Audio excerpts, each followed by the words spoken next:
Shalom, selamat pagi Bapak Ibu, saudara-saudaraku yang dikasihi Tuhan.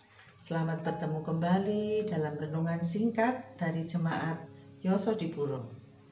Pada kesempatan ini saya akan membawakan sebuah renungan dengan judul Sabar itu Indah. Tapi sebelumnya marilah kita berdoa. Tuhan Allah kami, sebentar kami akan mendengarkan firman-Mu. Berkati kami ya Tuhan, ampuni dosa kami, dalam nama Tuhan Yesus kami berdoa. Amin. Pernahkah kita mendengar sebuah guyonan yang mengatakan seperti ini? Sabar itu capek, sabar itu ngeselin, sabar itu membuat emosi, tapi sabar itu indah. Indahnya kapan? Ya sabar saja.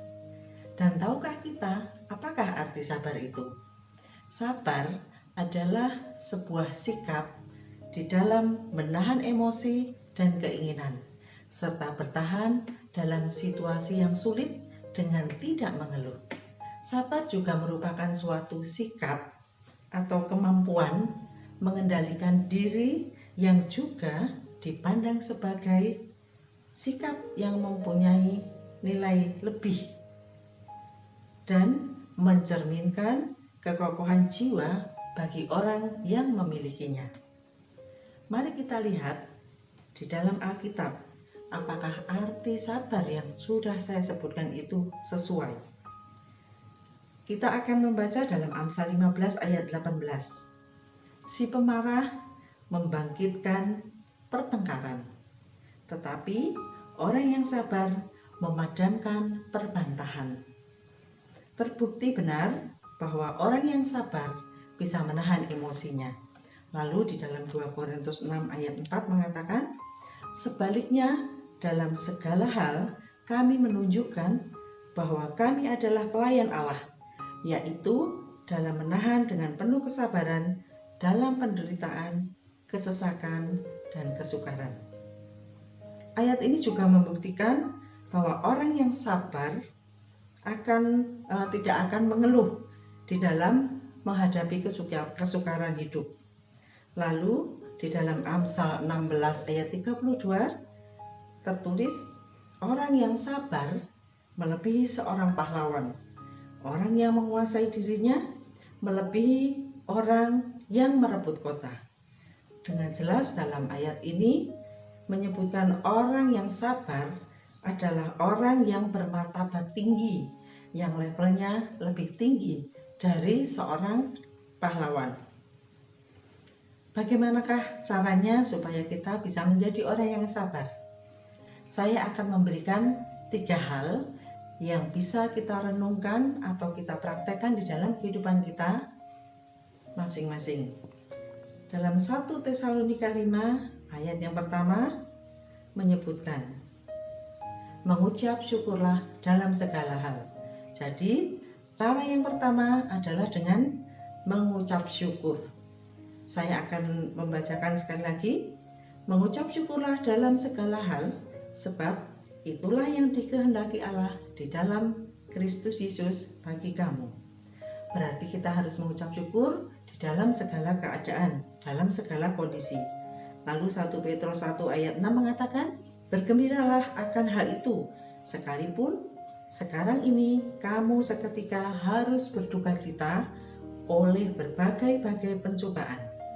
Tahukah kita bahwa di dalam pencobaan yang kita alami akan menjadikan kita orang yang kuat dan sabar. Dan harusnya pandemi corona yang saat ini terjadi membuat kita menjadi orang yang lebih sabar. Sekarang saya akan memberikan cara yang kedua, yaitu memahami kehendak Tuhan. Yesaya 55 ayat 8 mengatakan, sebab rancanganku bukanlah rancanganmu, dan jalanku bukanlah jalanmu. Demikianlah firman Tuhan. Roma 8 ayat 28 juga mengatakan, kita tahu sekarang bahwa Allah turut bekerja dalam segala sesuatu untuk mendatangkan kebaikan bagi mereka yang terpanggil sesuai dengan rencana Allah. Tidak ada yang perlu kita salahkan dalam pandemi corona sekarang ini.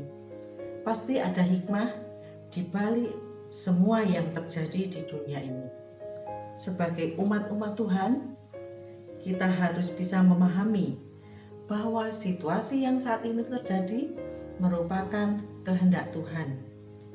Pasti ada hal-hal positif yang kita bisa ambil dari kejadian ini.